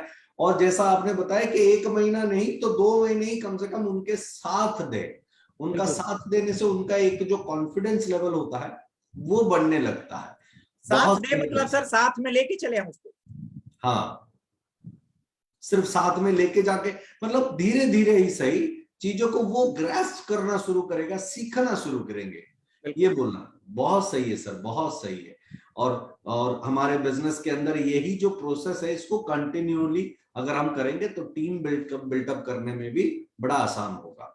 साथ में सर मैं आपसे ये भी जानना चाहूंगा कि हमारे साथ कई सारे लोग जो हैं, चाहे वो किसी बीमारी से ग्रसित होकर के हमारे बिजनेस में जुड़ रहे हैं, या इस बिजनेस को अपॉर्चुनिटी मान करके हमारे बिजनेस में आ रहे हैं, या कई समय का अनुसंधान करने के बाद इस बिजनेस को सिलेक्ट कर रहे हैं, बट अभी भी जो कुछ ग्रामीण क्षेत्र है या यूं कहे कि शहरों के अंदर भी लोग इसको एक्सेप्ट नहीं कर पाते या ट्रस्ट बिल्टअप नहीं होता है। जैसे हम लोगों ने देखे अभी कि कुछ नेगेटिविटी होते हैं जिसके कारण लोग इस बिजनेस को बिल्टअप नहीं करते, अपने अंदर वो डर या ईगो को सेट नहीं कर पाते, इसीलिए वो नहीं जा पाते।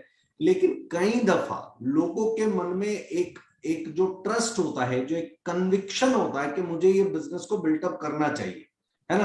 आज के डेट में हम आईएएस के पढ़ाई के बारे में हो या यूपीएससी के किसी एग्जाम के बारे में हो, चार्टर्ड अकाउंटेंट हो, अन्य किसी क्षेत्र की काम के बारे में हो, तो लोग उसको बड़े श्रद्धा पूर्वक ग्रहण करते हैं। लेकिन जैसे ही डायरेक्ट सेलिंग के बिजनेस में बारे में बताए तो वो तुरंत रुक जाता है।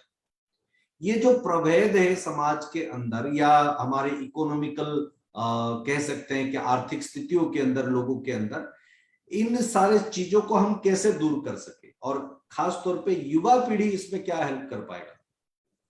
सर इसके ऊपर मैं थोड़ा कुछ कहना पसंद करूंगा। लोग जैसे अगर हम जातीयता के ऊपर बात करें तो पहले लोग छुआछूत को बहुत ज्यादा मानते थे। पहले लोगों को एक दूसरे से मतलब कहते थे ना, ये नीच जात का है तो ये उच्च जात का है, तो इसका छुआ हुआ नहीं खाएंगे तो पानी नहीं पियेंगे, इस टाइप से होता था। और आज अगर मैं कहूँ तो कहीं ना कहीं हमें भी इस तरह से देखा जाता है। आज लोगों के लिए हम लोग भी उनको लगता है कि ये नीच है, मतलब जिनके पास कोई काम नहीं होता वो करते हैं, लेकिन उनकी जो सोच है ना वो बहुत गलत है। आज इंडिया, एक जमाना था कि इंडिया कहीं ना कहीं हमारे बहुत से कंट्री से टॉप हुआ करता था, लेकिन आज इसकी इकोनॉमी जो है वो बहुत डाउन पे चला गया। लेकिन ये डाउन पे नहीं रहेगा। अब जो पुराने लोग हैं ना उनके पास वही वाली बात आती है ना कि बेटा मैंने बहुत दुनिया देखी है। उनका एक पुराना वर्ड होता है, पुराना स्टेटमेंट होता है, वो कहते हैं मैंने बहुत दुनिया देखी है। हाँ। तो उनके लिए हमारा एक छोटा सा जवाब होता है, अंकल जी आपने देखी है, मैं दिखाने आया हूं। तो अभी मेरे जैसा बहुत से यूथ हैं जो दुनिया को दिखा रहे हैं, जो अपने आप को प्रूव कर रहे हैं, बिल्कुल नॉर्मल जगह से आके, बहुत गरीब परिवार से आ रहे हैं, और लेकिन आज वो अपने अच्छा घर की बात करें या तो अपने स्टेटस को आप कर रहे हैं, तो कहीं ना कहीं आज लोगों को देखिए हर किसी को रोजगार मिल पा रहा है ऐसी भी गारंटी नहीं है। लोग अच्छे पढ़ाई कर रहे हैं, और को जो लोग नहीं करना चाहिए, ये वैसे ही लोगों का ज्यादा स्टेटमेंट होता है जो पढ़े लिखे होते हैं। और वो पढ़े लिखे होने के कारण उनको लगता है ना कि मैं इतना पढ़ा हूं तो क्या घर घर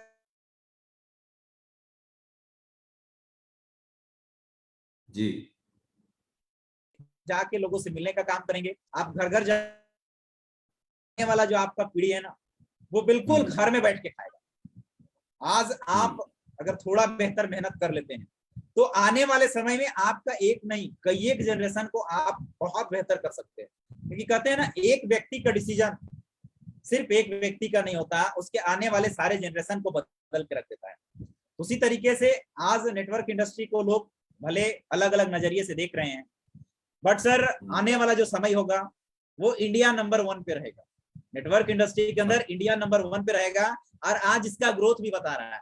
आज IDSA के आप डाटा देखेंगे, FDSA का डाटा देखेंगे, तो उसमें भी दिखा रहा है कि आज इंडिया बहुत फास्ट ग्रोथ कर रहा है। कहाँ हम,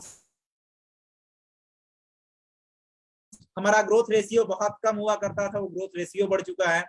तो आज लोग कहीं ना कहीं, चाहे वो बेरोजगारी हो या तो जिस भी माध्यम से कहें, आज लोग नेटवर्क इंडस्ट्री को चूज करना पसंद कर रहे हैं।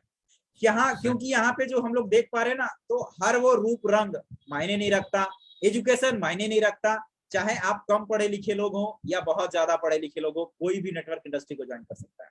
और इसको बहुत से लोगों ने प्रूव करके दिखाया। आज हमारे ही बिजनेस के अंदर आप देखिए, कुणाल सर की अगर बात करते हैं, लाखों की इंसेंटिव थी, किसी कंपनी ने वो लाखों कमा रहे थे, फिर भी वो आज आईएमसी बिजनेस को ज्वाइन किए और आज लाखों नहीं करोड़ों कमा रहे हैं। आज हाईएस्ट टैक्स पेयर के रूप में अपने एरिया में जानने जा रहे हैं। तो ऐसा धीरे धीरे जब लोग एक दूसरे को देख रहे हैं ना, तो उनका फेथ बढ़ रहा है। और रही बात, लोग आज क्या है ना, समझ नहीं पाते हैं। हमारे इंडिया के जो लोग हैं ना, ये दिल के बहुत नाजुक लोग होते हैं। इनका विश्वास जो है ना, वो किसी के ऊपर पहले तो बहुत जल्दी आ जाता है। एक बार विश्वास किया, भरोसा टूट गया, दूसरे बार विश्वास किया, भरोसा टूट गया। वो इतना उनको जोड़ देते हैं लोग किसी किसी मामले में, को अपना लॉजिक या कॉमन सेंस, अपना कोई भी माइंड नहीं चला पाते। और जब कोई भी माइंड नहीं चला पाते हैं, तो उनको ऐसे ऐसे लोग बाजार में मिलते हैं जो अलग अलग तरीके का चीजें बेच के चले जाते हैं। कभी कहते हैं कुछ नहीं करना पड़ेगा, तुम 5,000 दो, महीने का 5,000 पाओ। तो इस तरह से लोग, इतने सारे कंपनियों का जो आज साइड इफेक्ट रहा, उसके वजह से जो अच्छे अच्छे लोग हैं, अच्छी अच्छी कंपनी है, वो भी आज उनसे भी लोग जुड़ना पसंद नहीं करने लगते हैं। तो हमें उनका विश्वास को जीतना पड़ता है, समय लगता है, उनसे हमें लगातार मुलाकात करते रहना पड़ता है, उनके एरिया में दिखते रहना पड़ता है। और जब वो आपको अपने एरिया में लगातार देखते रहेंगे, आपके अंदर परिवर्तन देखते रहेंगे, तो कहते हैं ना, जब आप गली से गुजरो तो प्यार होना ही है। उसी तरीके से उस व्यक्ति को जिसको बहुत ज्यादा नेगेटिविटी थी, उसको भी धीरे धीरे करके प्यार हो जाता है और वो भी हमारे साथ बिजनेस ज्वाइन करता है। और जब वो व्यक्ति आएगा ना, तो फिर कभी वो नेगेटिव नहीं होता है, वो देखा होता है, वो कहता है बाहरी चीजों से उसको कोई प्रकोप नहीं होना है। अब वो कहता है बेटा मैंने दुनिया देखी है ना, दुनिया मैंने लाइव देखी है, इस व्यक्ति ने क्या शुरुआत किया था और आज क्या है। आज सर मैं बहुत बड़ी बात तो नहीं कहूंगा, लेकिन लोग कहते हैं, बहुत से अपने दोस्त हैं जिन्होंने मुझे भी बहुत नजदीक से देखा है स्ट्रगल करते हुए, तो आज वो भी कहते हैं, दयानंद आपकी मेहनत का जवाब नहीं, आपने कहां से शुरुआत किया था और आज कहां है, आप बहुत दूर तक जाएंगे। आज भी लोगों का जब ये स्टेटमेंट आता है ना, तो मुझे आप समझ सकते हैं कि क्या फील होती है। तो आज भले लोग भरोसा नहीं कर रहे हैं, कोई बात नहीं, हर वो व्यक्ति धीरे धीरे सही भरोसा करेगा। लेकिन अगर भरोसा आज नहीं कर रहा है, आज वो हमारे साथ नहीं जुड़ रहा है, इसका मतलब ऐसा नहीं है कि हम उनसे दुश्मनी करें। ये बिजनेस दोस्ती का है, रिलेशनशिप का है। आप हर वो शख्स से अपनी दोस्ती, अपना रिश्ता बनाए रखें, आज नहीं तो कल वो काम आएगा ही आएगा। तो मेरे भाई, आज लोगों के पास भरोसा की कमी है, लेकिन उनको बहुत सारा माध्यम मिल रहा है। कोई प्रोडक्ट यूज करता है जिसकी वजह से उनको माध्यम मिलती है भरोसा करने का, किसी को कोई अचीवमेंट्स करते हुए देखता है, वहां से उनको भरोसा का माध्यम मिलता है। तो अलग अलग जरिया है जहां पे भरोसा करने का लोगों को माध्यम मिल रहा है। आप उसको बेहतरीन तरीके से कंपनी के बारे में बताएंगे, कंपनी का ऑफिस दिखाएंगे, कंपनी की अचीवमेंट्स दिखाएंगे, तो आप पे भी भरोसा करेगा। जब आज तक वो सिर्फ लोगों के बातों पे भरोसा करके हजारों रुपया दे दिया है किसी को, तो आप उनको जब पूरी दुनिया लाइव दिखाएंगे, आंखों के सामने दिखाएंगे, तो आप पे भरोसा करेगा ही करेगा। लेकिन आपको हार नहीं माननी। जब भी आप किसी के सामने गए, उन्होंने मार्केट का बहुत सारा नेगेटिविटी दिया, तो बीच में काटिए मत, सुनिए, क्योंकि उसके पास वो आग है जिसको उगलना चाह रहा है। और आज तक किसी ने नहीं सुना, सबने सिर्फ सुनाया है। जब सबने सुनाया है तो बंदा आज समझिए भरा हुआ है। और जब भरा हुआ चीज खाली नहीं होगा, तब तक आप उसमें आईएमसी जैसे स्वच्छ प्लेटफॉर्म को तो डाल ही नहीं सकते हैं। तो सबसे पहले उनको खाली होने दीजिए, और खाली होने के बाद आप उनको प्यार से बोलिए, बिल्कुल सर आपने सही कहा, लेकिन एक बार मैं आपसे रिक्वेस्ट करूंगा कि आप हमारी ऑर्गेनाइजेशन को देखिए। आज हमारी ऑर्गेनाइजेशन के अंदर सर मुझे भी ऐसा ही फील हो रहा था कि कुछ नहीं कर सकते, और मेरे साथ आदमी के लिए तो लाइव एग्जांपल है। मैं तो साफ दिखा देता हूँ कि भाई देख, मैंने ज्वाइनिंग किया 2015 में, 1 महीने 1 साल तक मेरे पास कुछ भी नहीं है, क्योंकि मुझे भी ऐसा ही लगता था। मुझे भी लगता था कि सिर्फ ये टोपी पहनाने का काम है, ऐसे 100-200 रुपए का प्रोडक्ट बेच के कोई लाखों रुपया नहीं कमा सकता। लेकिन आज तेरे सामने, आज अचीवमेंट्स देखनी है, आजा, मैं तेरे नजदीक का हूँ, दूर का हूँ, जैसे भी हो उसको समझा लेते हैं। और सर जब विरोध से लोग अगर स्वीकार करते हैं ना, तो तेजी से काम करते हैं। और जब लोग एक बार विरोध करता था उस समय लोगों को यही लगता था कि नहीं, उससे नहीं हो सकता है ना, उससे नहीं हो सकता है, मतलब हम करने को तैयार नहीं, इसीलिए हम विरोध कर रहे हैं। नहीं, वो व्यक्ति पूरी जानकारी चाह रहा है जिसके वजह से वो विरोध कर रहा था। अब अगर उसको पूरी जानकारी मिल जाएगी तो वो काम करेगा, लेकिन लोग क्या है ना, उसको जानकारी नहीं देते, इसके वजह से लगता है कि नहीं, लोग बहुत ज्यादा नेगेटिव है। लोग नेगेटिव नहीं है सर, उनको सही जानकारी की कमी है जिसके कारण वो परेशान है। और सही जानकारी देने के बाद कोई भी व्यक्ति बिजनेस ज्वाइन नहीं करता, ऐसी बात नहीं। लेकिन हमें वहां तक मेहनत करना पड़ता है। सेल्स के ऊपर भी यही चीज आती है। प्रोडक्ट का प्रमोशन जब हम लोग एक बार करते हैं ना, तो पहला सेल नहीं होता है तुरंत, लेकिन आपको वेट करना पड़ता है। एक सेल होने के बाद, मैं यकीन है सर, मैंने कई एक प्रोग्राम के अंदर देखा है, जब एक सेल वहां पे क्लोज हो जाता है, उसके बाद प्रोडक्ट पूरे नहीं होते, मंगाना पड़ता है बाहर से, फिर लेके आओ भाई, ऐसा सीन आता है। तो हमें पेशेंसली वर्क करना पड़ेगा। उनके पास बहुत से है, उन्होंने दुनिया में, सही बात है, बहुत सी परेशानियां देखी है। आज मार्केट के अंदर आप भी जानते हैं कि हर दिन हजारों कंपनी आती है और रातों रात चली जाती है। इसके वजह से बहुत से लोगों को नुकसान हुआ है, जिसके कारण वो परेशान रहते हैं। अब वो सारी चीजों को एक तराजू में तौलना चाहते हैं, लेकिन हमें उनको दिखाना पड़ेगा कि भाई हम एक ब्रांड है।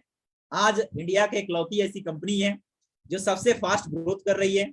आज 16 साल से कंपनी मार्केट के अंदर चल रही है और पूरे इंडिया में आज राज कर रही है। आप इंडिया तो छोड़ो, आप विदेश में भी राज कर रही है। उसको जब हम पूरी जानकारी देते हैं सर, तो वो चीजें खत्म हो जाती है। लोगों के अंदर जो धारणाएं थी कि नहीं, नेटवर्क इंडस्ट्री में जो बेकार के लोग हैं वही आते हैं, उसके लिए भी हमारे पास बहुत से एग्जाम्पल हैं कि जिनके पास आज अच्छी डिग्रियां, अच्छी नौकरी, उसके बावजूद वो नेटवर्क इंडस्ट्री के अंदर हैं। हम बेरोजगार थे इसलिए आ गए, ये सही बात है, कोई बात नहीं, हम बेरोजगार थे इसलिए आ गए। लेकिन आप देखो दुनिया में कितनी सारी बेरोजगारी है। आप नौकरी अकेले क्यों करना पसंद कर रहे हो? आप नौकरी करो आईएमसी के अंदर, और ऐसा नौकरी करो जिसके मालिक भी खुद हो, इंसेंटिव के भी हकदार खुद हो, आप अपना चेक खुद लिखो, और पहले दिन से बहुत बढ़िया, बहुत बढ़िया। आपने बहुत सही बताया कि नौकरी करो लेकिन आईएमसी के अंदर करो, और मालिक भी खुद बनो, खुद ही अपना सारा कुछ डिसाइड करो, खुद ही अपने बिजनेस को सेटअप करके यहाँ पे सफलता के चरम सीमा तक पहुंचो। बहुत बढ़िया दयानंद जी। ऐसा लगता है कि ये जो बातचीत का सिलसिला है और आगे बढ़ाते जाए, लेकिन समय हमें इस बात की परमिशन और आगे बढ़ने का इजाजत नहीं दे रहा है। तो इसीलिए आज का जो ये आपके साथ बातचीत है, ये विजय भव प्रोग्राम के अंदर हम यहीं पर स्थगित करना चाहेंगे इसको।